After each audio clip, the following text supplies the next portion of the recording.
Welcome, welcome. Thank you so much for tuning in into our Spirituality Hack Mankind panel call with Dr. Clint G. Rogers. I'm so excited to be here with you today and have him share some incredible content. Clint is a university researcher, CEO of Wisdom of the World, and best-selling author of the book Ancient Secrets of a Master Healer, a Western Skeptic, an Eastern Master, and life's greatest secrets. And today, Clint will be sharing on how silence can be a path to God.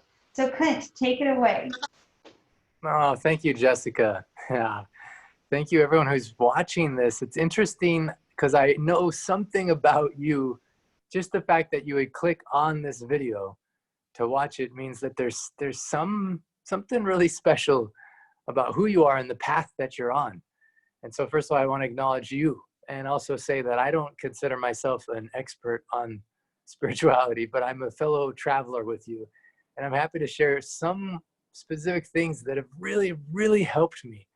And what if in this next 15 minutes we have together, what if you can learn one thing, one secret, one insight that can really change your life forever? So one of the reasons I want to honor Peter as well, who started Hack Mankind, I was really surprised when he invited me to actually do this, because I didn't really think of myself in this role. And he said, "You're the perfect person because you started as a skeptic." And also, whatever you share, you're just sharing. It doesn't ever turn anyone off. You're just sharing from your heart. So I thought, oh, that's really beautiful. And it's true, I did start as a skeptic. Jessica just mentioned, the book that just came out this year called Ancient Secrets of a Master Healer, about a Western skeptic, which was me, an Eastern master, and life's greatest secret. So I was a big skeptic of a lot of stuff. And I just didn't find, as a university researcher, I want evidence and I want proof and I want to figure out stuff with my mind, But over this last journey of especially the last 10 years, I've had to really go beyond mind in ways that stretched me so much. It's kind of scrambled my identity, who I thought I was even, and why I thought I was here. One of the big things that this master healer, so it's about a Western skeptic, that was me, an Eastern master, that's this master healer, Dr. Naram. He's also behind me on the wall there, and life's greatest secrets. So one of the things he would always ask people was, "What do you want?" And I'm like, he's a healer. He's supposed to be helping people with, their chronic and acute health challenges like diabetes or arthritis or joint or whatever it is. Why is he asking them what they want? And it's interesting because if you discover what you want, it actually helps you be healthier physically, mentally, emotionally, spiritually. And he said 95% of people don't know what they want. He said 3% of people, they know what they want, but they never achieve it because they don't have the right tools or technology. He said 1% of people know what they want and they achieve it, but they don't enjoy it because in the process they get back pain, neck pain, some health challenge, some relationship problem, they didn't have Jessica, so they had some relationship problem, something with their kids or whatever. And in fact, with this master healer, I met probably six or seven, 8 different billionaires, dozens and dozens of millionaires. And when you have a problem, but there's a conventional ways aren't working, then you try and find another solution. And meeting so many of these people, I realized, wow, having a lot of money doesn't make someone happy. In some ways it creates a certain kind of a stress. But Dr. Ram says 1% of people, so 95 don't know what they want even. They're just window shopping.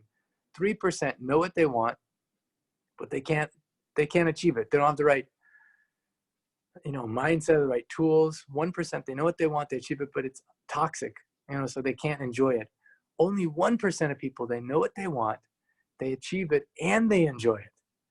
And Dr. Ram says, these ancient secrets, life's greatest secrets is how do you become that 1%? How can you really discover what you want and achieve it in a non-toxic way so then you can enjoy what you've achieved? So today I'm going to share a very powerful way. I think it's one of the most powerful ways that exists on planet Earth for getting closer to discovering what you want. In this book, I do share some specific things that are simple ways that you can do, questions you can ask, points on your body you can press that activate your subconscious, your superconscious. But today I'm going to share something else. I guess I should say, and today I'm going to share something else. It's mentioned briefly in the book, and I'm going to read a little section about it. I was asking Dr. Naram so many questions because I'm a university researcher. I was skeptical. I was seeing stuff that didn't make sense to me. Like, how is he able to do certain things? And I was asking him a lot of questions, and he he shared with me a really powerful story I'm going to share on next call about how he met his master and how that unfolded and how he learned how to do what he could do that looked like miracles. Literally, people would say, "This is a miracle. I thought my life was ending. You gave my life back." Over and over again, I heard people say this kind of thing. He would say, "No, it's not a miracle. It's based on an ancient science. It's actually predictable when you know the principles. Then it doesn't, and you know it's not a miracle. You can see it happen, you know." One thing I also liked is it was independent of religion, like the light switches. You know, it doesn't care if you're Muslim, Christian, Buddhist, atheist, Hindu. You just press the light switch and the lights come on. So this school of thought, this philosophy, this process for helping you discover and achieve and enjoy what you want, it's independent of any religion. Anyone of any faith can do it. And one of the most powerful ways that transcends, it goes beyond mind, it goes beyond, you know, any particular faith, because it's so universal, is silence. And I'm going to read this passage. I'm going to tell you a story that I think you'll find some insight that can apply to you and can really change your life forever. So this is the little section I wanted to read. I asked, well, there's a certain story he just told me, and I said, well, actually, this is important as well, but it ties into the previous story, the other story I'm going to tell you tomorrow. So I'm just going to read this a little out of context, but you'll get the gist of it. Dr. Ram says, "First, my master taught me how to bring my mind to the place of silence, stillness, and solitude.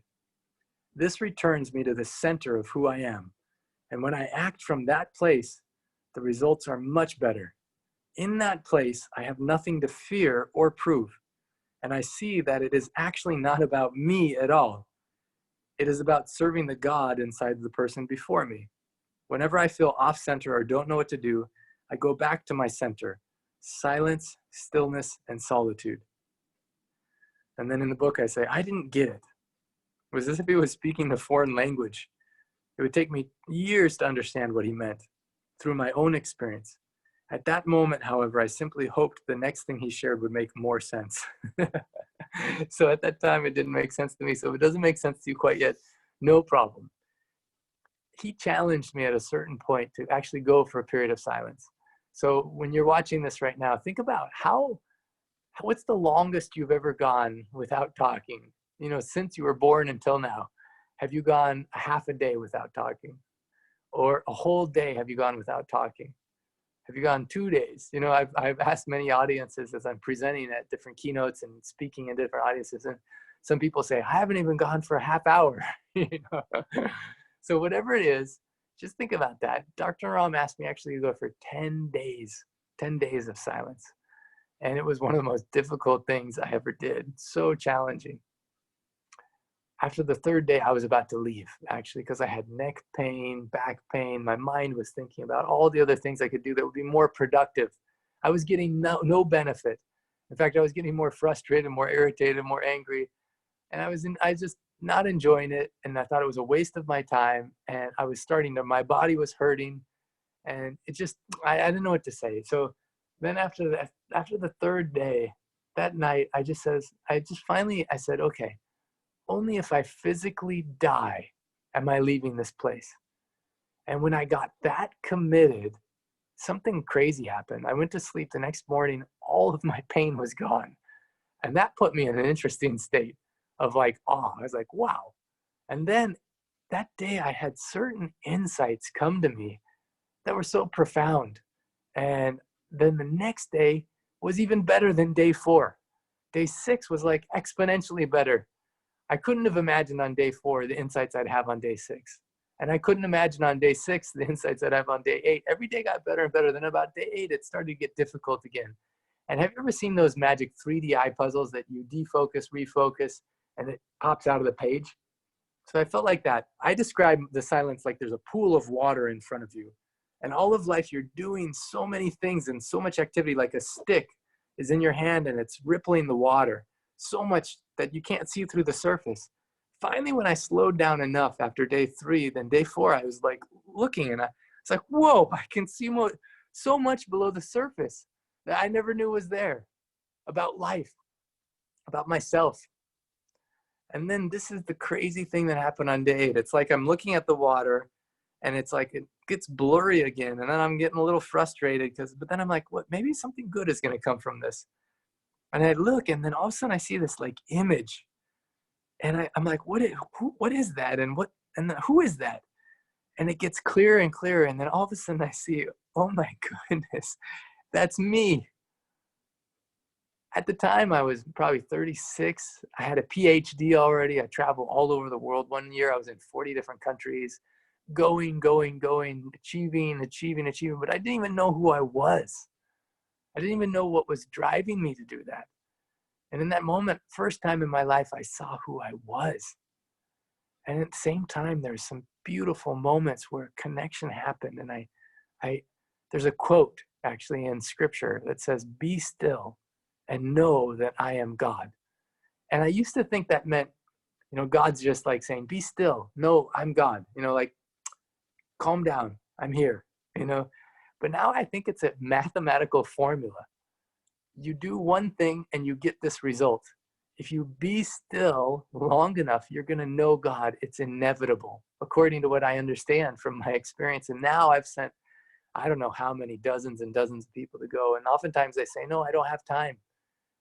I have my work, I have my kids, I have my relationship. But I'm like, you don't even like your job, and what if you can become a better parent? And I was like, you don't even like the person you're dating. You have so much conflict. You don't even know why you were attracted to them because you don't know who you are. So what if you take time to go for silence? Now, during this period in which a lot of us have been home, it's kind of silence, but if your mind has been preoccupied with the news, with thoughts of fear, with doubt, things, afraid of losing your job or whatever, it doesn't really count as silence. You can go to this website, dhamma.org, dhamma.org, dhamma.org, and they have free places. You can go all over the US, all over the world.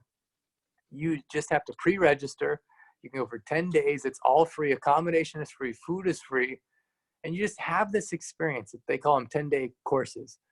And it's amazing what's possible. You can also do in other ways too. I think I heard that the Benedictines have a certain way. The Jesuits have a certain way. I'm sure there's other centers that do it in different ways. But just going for a period of silence is one of the best gifts you can give yourself. And then in taking more time in the day, like let's say you don't have 10 days right now, no problem. After this video is over, what if you take 20 minutes of just silence and you just be with yourself? Focus on your breath. Slow your mind down. Keep a journal next to you and ask yourself this question: what do I want? It's amazing how little we ask ourselves that question, but how powerful it can be in changing our entire experience. And if you can't think of something globally, what do you want? Just say, what do I want from today? And then keep a journal with you and write that down. Take 20 minutes a day of silence, asking the question, what do I want from today? And write that down. And pretty soon you'll notice that you're having a very different experience of life. Instead of life happening to you, you'll see life is happening for you. And instead of being like a I don't know what you want to call it, you'll notice you're a co-creator of your experience, and you can actually have a lot more influence over the quality of your enjoyment of all of the miracles that are already happening around you, but just you can't see. So from my heart to your heart, my encouragement is you do this as a priority, because of not only how much it can change your life, but how much it can change the lives of all the people that you love, because who you are will change. Everything around you changes. Ralph Waldo Emerson said, we don't see things as they are, we see things as we are. So as you change, your perception of the things around you change. It's just the way it is. And if you're watching this, you're probably saying, yeah, I've had that experience. If you've been for silence before, go again for an extended period of silence, because now we need you to be as connected to the divine in you as possible, because we need you to shine truth in a world in which is full of fear, anger, violence, uncertainty. Right now, we need you to be your best self, to be connected with this truth, which is that you're safe, you're loved, and that you are divine. So from my heart to your heart, I want to thank you. Thank you, Jessica, for giving me this opportunity, Peter, for giving me this opportunity to share. Looking forward to seeing you next week, where I'm going to share something very fun and very powerful, the story that this master healer shared with me that can give you perspective on how to succeed in anything that you do. And it's based on a very, very powerful spiritual principle, but one which I think can change your life. Amazing, Clint. Thank you so much for sharing and for giving us this incredible perspective, you know, how silence not only connects us to ourselves and to God, but also can help us on a physical level, on our sleep and any pain we may be having maybe. And I love that imagery of the ripples. That is such a beautiful image, right? We're like tapping on the water, and as soon as we can let it quiet down, we can see through and we can see deeper, and it's magical. And the mathematical equation, that is a nice way to put it too, where it's, you know, be still equals this. And it's a very powerful, and I've personally experienced it, so I highly recommend it too. And then I'm very excited for our next video, Clint. So that will be available in the next week or so, where we're going to be talking then about the story, and that will allow us to give us the perspective to succeed at anything we want. I mean, who doesn't want that? So make sure to tune in to our next video. Get Clint's book as well, that is available online, I think, either through your website or on Amazon, correct, Clint? Yeah. The best way is if you go to myancientsecrets.com, two things happen. When you purchase it through there, there's a good chunk of money that goes to the orphanage in Nepal that Dr. Naram and I have been supporting for 10 years. And the second thing is you can enter your receipt number and then become part of something called the Miracle Experiment Game. And it's where you're not only reading the book, but applying actual secrets in it with people all over the world, and then popping into cool miracle experiences. It's an experiment, it's a game, but it's something that when you enter your receipt number, that you can get access to that as well. Amazing. Thank you so much, Clint. Looking forward to our next video. As always, make sure to tune in, hackmankind.com, and join us every week with Clint to explore the dimensions of your own heart and soul and discover all the answers that lie within you. Thank you so much, Clint.